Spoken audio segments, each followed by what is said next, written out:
Наша задача, чтобы вот этих стариков, да, пенсионеров в приютах наших было меньше.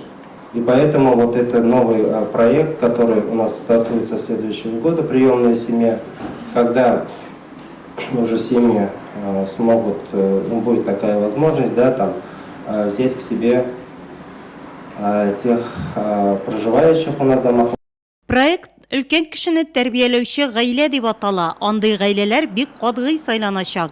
Өлкән кешене караган өчен дәүләт акча да түләячәк. Доплачивают там в зависимости от группы инвалидности, первая, вторая или третья группа, там 8, 6 и 4 тысячи. Начинается оно с наших домов-интернатов. Пока вот Пилот проекты безнең өлкәннәр һәм инвалидлар йортыннан башлана. Әлегә квота 30 кешегә бирелә. Бездә инде гаиләгә китәргә теләк белдергән кеше бар. Ул 1966 елгы ир-ат.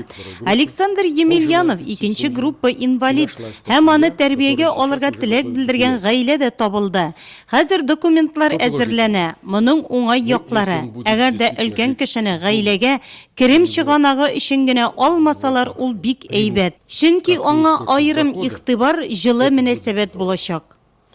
Социаль хезмәткәрләр турында күңелләре изгелек белән тулы һөнәр ияләре дип әйтеп була. Караучысыз ялгыз калган өлкәннәрнең төп таянычлары алар. Арада озак еллар эшләүчеләр дә шактый. Яңа Иглай авылына Рамиля Гафурова шундыйларның берсе. 24 ел шул хезмәттә ул. Үз һөнәремне бик яратып эшлим. Яратып башкарам. 6 әбием бар. Шуларның инде бик картлар, ишсе 90 яшьлек әбиләрем инде. Шуларның инде барлык кушкан эшләрен барсында җиренә җиткереп эшлибез инде. Килгәнне үз балалардай китеп торалар. Сагынып китеп торалар. Күңелләре күтәрелеп китә без килгәчтен.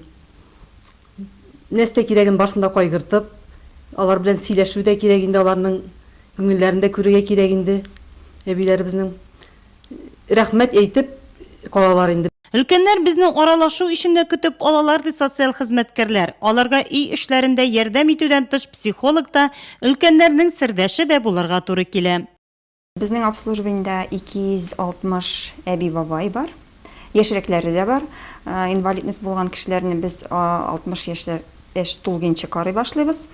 Аларны 42 хезмәткәр һәм 5 медсестра карый.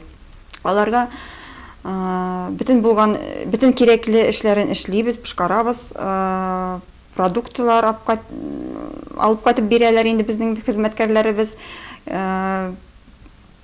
Кибеткә дә йөриләр, больницка да йөриләр, бөтен кушкан эшләрен эшләргә тырышалар инде.